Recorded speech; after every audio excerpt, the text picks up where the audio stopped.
Olá, eu sou Simone Ribeiro e nós estamos na quarta parte da série Criação, Queda e Redenção. Sejam bem-vindas ao canal, que esse tempo seja um tempo proveitoso, onde a gente possa estar crescendo no conhecimento de Deus. Hoje eu gostaria de começar lendo Provérbios capítulo 1, verso 33. Pega a sua Bíblia, pega seu caderninho de anotações e vamos lá. Diz assim, Provérbios 1, 33. Mas o que me deu ouvidos habitará seguro, tranquilo e sem temor do mal. Eu vou repetir. Mas o que me deu ouvidos habitará seguro, tranquilo e sem temor do mal. Então, quando nós damos ouvidos à lei do Senhor, aos princípios estabelecidos pelo nosso Deus Criador, nós vamos estar seguros, nós vamos habitar seguro, mesmo em meio a tanta tribulação ao qual nós estamos vivendo, nós vamos estar tranquilos, tranquilas e sem temor do mal. Que bênção! É aquele que me deu ouvidos, esse é o segredo, dar ouvidos à voz de Deus. Então vamos lá. Hoje nosso texto bíblico é Gênesis capítulo 1, abra sua Bíblia, acompanhe se você puder, faça as suas anotações. Gênesis 1, capítulo 14 ao capítulo, Gênesis 1, versículo 14 ao versículo 19. Vamos ler então. Nós estamos no quarto dia da criação.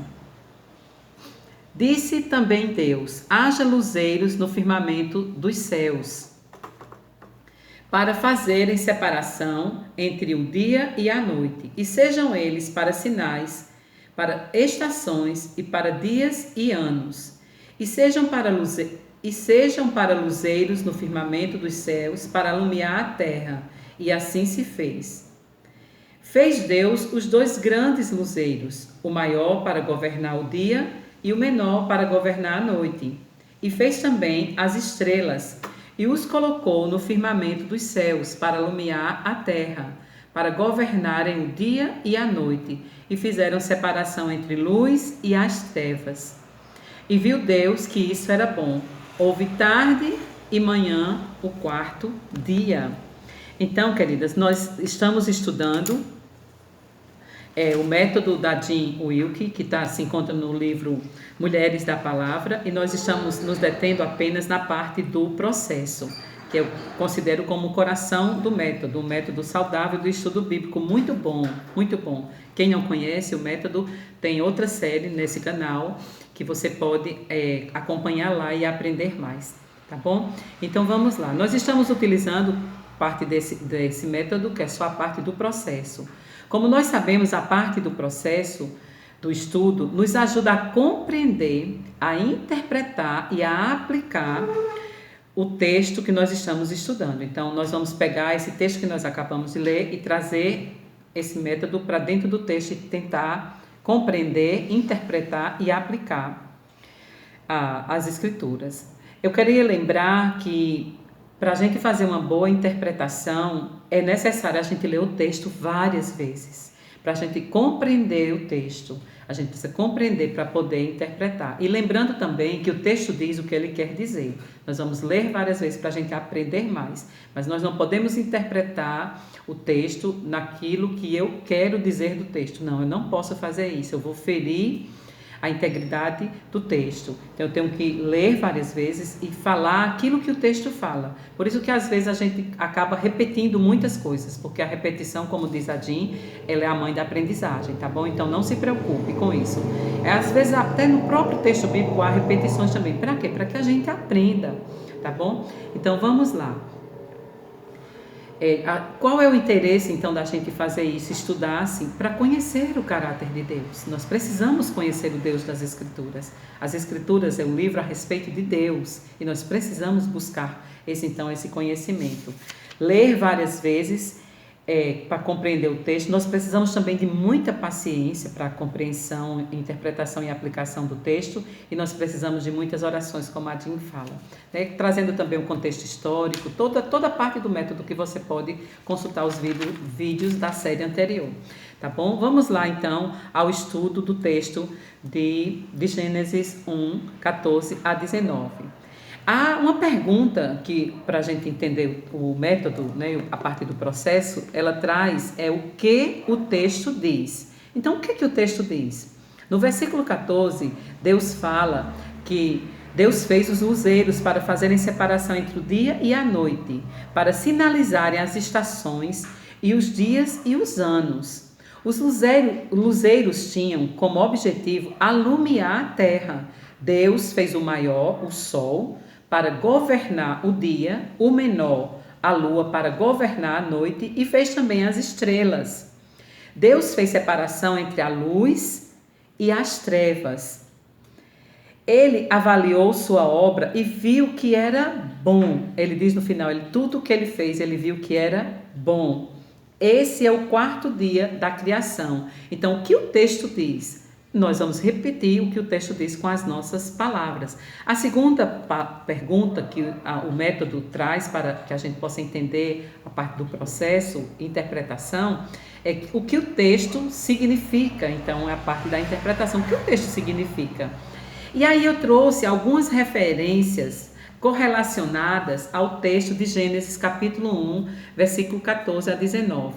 Eu gostaria que você anotasse e eu vou abrir para a gente ler aqui, porque elas vão nos ajudar a compreender melhor o texto. Deuteronômio capítulo 4, versículo 19. Só um minuto. Capítulo 4, verso 19. Vai falar assim. Deuteronômio, capítulo 4, verso 19. Guarda-te, não levantes os olhos para os céus, e vendo o sol, a lua e as estrelas, a saber, todo o exército dos céus, sejais reduzido a inclinar-te, sejas seduzidos a inclinar-te perante eles, e deis culto àquelas coisas que o Senhor teu Deus repartiu a todos os povos debaixo dos céus, de todos os céus. Então, Moisés está exortando para que a gente não idolatre as coisas criadas, o sol, a lua, as estrelas. Jó, capítulo 38, Jó 38, verso 7, vai dizer assim: quando as estrelas da alva juntas alegremente cantavam e rejubilavam todos os filhos de Deus. Jeremias, estão lembradas que quando o nascimento de Jesus as estrelas fazem parte desse e os anjos cantam celebrando o nascimento do nosso Senhor. Jeremias capítulo 31, toda a criação louva a Deus, elas não devem ser adoradas por homem algum. Nós devemos adorar o único Deus, Criador de todas as coisas. Jeremias 31, versículo 35. Jeremias 31, 35 diz assim: assim diz o Senhor, que dá o sol para a luz do dia e as leis fixas, a lua e as estrelas para a luz da noite, que agita o mar e faz branir as suas ondas. Senhor dos exércitos é o seu nome. É a esse Deus que nós adoramos. Então, os textos correlacionados, as referências correlacionadas, ajudam a gente a compreender melhor o texto. Diante dessas verdades que nós acabamos de ler, nós compreendemos melhor o que nós acabamos de ler lá de Gênesis 1, 14 a 19. Os textos correlacionados ajudam muito a clarear a compreensão do nosso texto principal. Deus criou os luzeiros como benefícios. O que o texto significa? Deus criou os luzeiros como benefícios para a terra, distinção dos tempos, dia e noite, verão e inverno. E o Matteo Reni, o comentarista que eu sempre consulto, que eu compartilho aqui com vocês, diz assim: os luzeiros, os luminares do céu foram feitos para nos servir e eles os fazem fielmente e brilham em sua estação sem falhar. Mas nós somos colocados como luzeiros neste mundo para servir a Deus. Mas será que correspondemos da mesma maneira à finalidade para o qual fomos criados? Não, o Matteo Reni diz, não o fazemos. A nossa luz não brilha diante de Deus como seus luminares brilham diante dos homens. Como nós devemos melhorar. né, que nós possamos brilhar, buscar brilhar diante de Deus, a nossa luz brilhe diante de Deus, como o sol e a lua fixamente brilham todos os dias. Então, agora nós vamos trabalhar a parte da aplicação. O que essa passagem me ensina sobre Deus? O que esse texto de Gênesis 1, 14 a 19, diz a respeito de Deus? Vejo Deus, Criador, criando os luminares. Vejo Deus criando os luminares em uma ordem estabelecida, com propósito e autoridade bem delegada. Deus deu autoridade ao sol de governar tudo no seu tempo e lugar. Estações bem definidas pelo poder de Deus em estabelecer o sol, a lua e as estrelas. A lua influencia as marés, como nós vimos no texto correlacionado lá. Todo o clima é controlado por Deus. Vejo o poder do Deus Criador exaltado através dos luminares e que ele odeia a idolatria às coisas criadas. Estão lembrados que nós vimos também lá no texto que nós lemos correlacionados em Deuteronômio 4:19, Jeremias 31:35 também vai falar isso. Como então essas verdades que nós acabamos de estudar agora podem transformar a minha visão, a visão do meu eu? Eu conheço Deus e aí eu vou buscar me conhecer através desse conhecimento de Deus. Como é que eu posso aplicar essas verdades de Deus na minha vida prática? Como é que isso me transforma? Vejo que Deus tem toda a autoridade, estabeleceu todo o seu tempo com propósito e fins estabelecidos. Por mais que eu tente, eu não tenho controle sobre as situações. Vejo que o Senhor estabelece o princípio de autoridade. Quem governa o quê? Não é verdade? O sol para governar o dia, a lua e as estrelas para governar a noite. Isso foi estabelecido pelo próprio Deus. O sol governa o dia, que tem poder sobre a lua. Vejo que depende totalmente do Senhor, como a lua depende totalmente do sol, da luz do sol. A lua depende totalmente do sol. E nós podemos fazer essa aplicação, essa analogia. Eu dependo totalmente de ti, Senhor. Eu sou apenas uma lua que depende totalmente da luz do sol, do Deus Criador. Vejo que existe luz e trevas e posso aplicar. Os filhos de Deus são os filhos da luz, né? O Senhor Jesus vai falar isso lá no Novo Testamento. Os filhos das trevas são os filhos do diabo. Como posso, então, responder? Como é que eu posso responder aquilo que eu aprendi nesse texto? Eu sempre faço uma oração e uma reflexão. Senhor, me ajuda a conhecer o teu padrão. Toda a criação nos revela o Senhor, seu caráter, seus atributos, seu poder, sua santidade, sua misericórdia. Me ajuda, me perdoa quando quero assumir o controle de tudo como sol. Não sou como o sol, sou como a lua, sou totalmente dependente de ti. No casamento, devo viver para aquelas que são casadas, devo viver debaixo da liderança do meu marido. Isso é bíblico, irmãs. Isso não menospreza a mulher, isso não diminui ela, isso não humilha ela, pelo contrário, isso exalta a mulher. Um marido que ama e protege e cuida dela.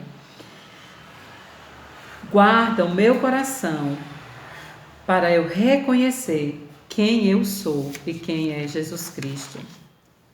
Não preciso usurpar nada de ninguém, sou filha da luz. Que brilhe em mim a luz da justiça de Cristo. Jesus é a minha luz. Jesus é a estrela da manhã. Jesus é o sol da justiça, diz a palavra do Senhor. Então, para concluir, eu gostaria de compartilhar um comentário do Matteo Reni. Não havia nada desejável na terra, somente em Deus. E se houvesse, não tinha luz para vê-la. As trevas estavam sobre o abismo. Este estado de caos original representa a alma de um pecador sem Deus e sem luz. É o que o Matteo Reni traz. Interessante, no início era trevas. Então foi noite, tarde e manhã. Na ressurreição foi de manhã. A ressurreição do nosso Senhor foi de manhã. A noite tem o seu lugar e utilidade. Nós dormimos melhor. É como se as cortinas estivessem fechadas para a luz, não é verdade? Existe até um hormônio que é só liberado quando nós estamos no profundo sono e nós precisamos do escuro para dormir melhor. No céu, na eternidade, há luz perfeita e perpétua. No inferno também, que será eterno, haverá escuridão, trevas absoluta. Deus é o Senhor do dia e da noite. Ele é o Senhor do céu e Ele é o Senhor do inferno. Ele é o Senhor do tempo, e assim será até que o dia e a noite cheguem ao fim e o rio do tempo seja tragado pelo oceano da eternidade. Às vezes nós temos uma impressão errada que é o diabo que manda no inferno, mas isso não é verdade.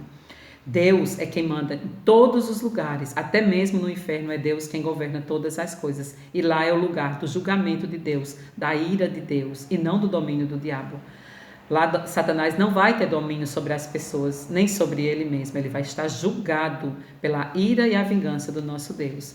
Cristo ressuscitou no primeiro dia da semana, como a luz do mundo, de manhã cedo. O novo mundo começou. Cristo, o novo Adão. Posso aplicar a escuridão da lei judaica, ao legalismo da lei. Eu posso aplicar essa escuridão ao legalismo da lei judaica. Eles, os judeus legalistas, vivem em trevas, guardam o sábado a partir do entardecer da sexta-feira. Eles vivem ainda, houve tarde e manhã. Nós vivemos, houve manhã, porque o nosso Senhor ressuscitou pela manhã. Houve manhã e tarde. Nós guardamos e celebramos a vida de Jesus, e essa ressurreição foi no domingo pela manhã. Logo cedo, o dia da ressurreição do nosso Senhor, os que guardam a lei para a salvação estão em trevas.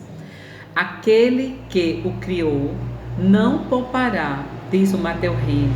Se aquele que é o nosso Criador não for o nosso soberano, ele será o nosso destruidor. Eu vou repetir. Aquele que o criou não poupará. Se aquele que é o nosso Criador não for o nosso soberano, ele será o nosso destruidor. Esses homens rebeldes, porém, perdem a vida porque não corresponde à finalidade da sua existência. Ninguém é destruído pela justiça de Deus, a não ser aqueles que odeiam ser regenerados pela graça de Deus. Trabalhemos para Ele todos os dias e descansemos nele todas as noites, meditando em sua lei de dia e de noite, queridos. Então, nós estamos terminando mais um estudo. Hoje foi o 4º dia e, se Deus permitir, no próximo encontro nós estudaremos o 5º dia e assim por diante. Que Deus nos abençoe. Obrigada pela sua companhia e grande beijo, e que o Senhor nos ajude a aplicar essas verdades em nossas vidas práticas todos os dias. Até mais, queridas.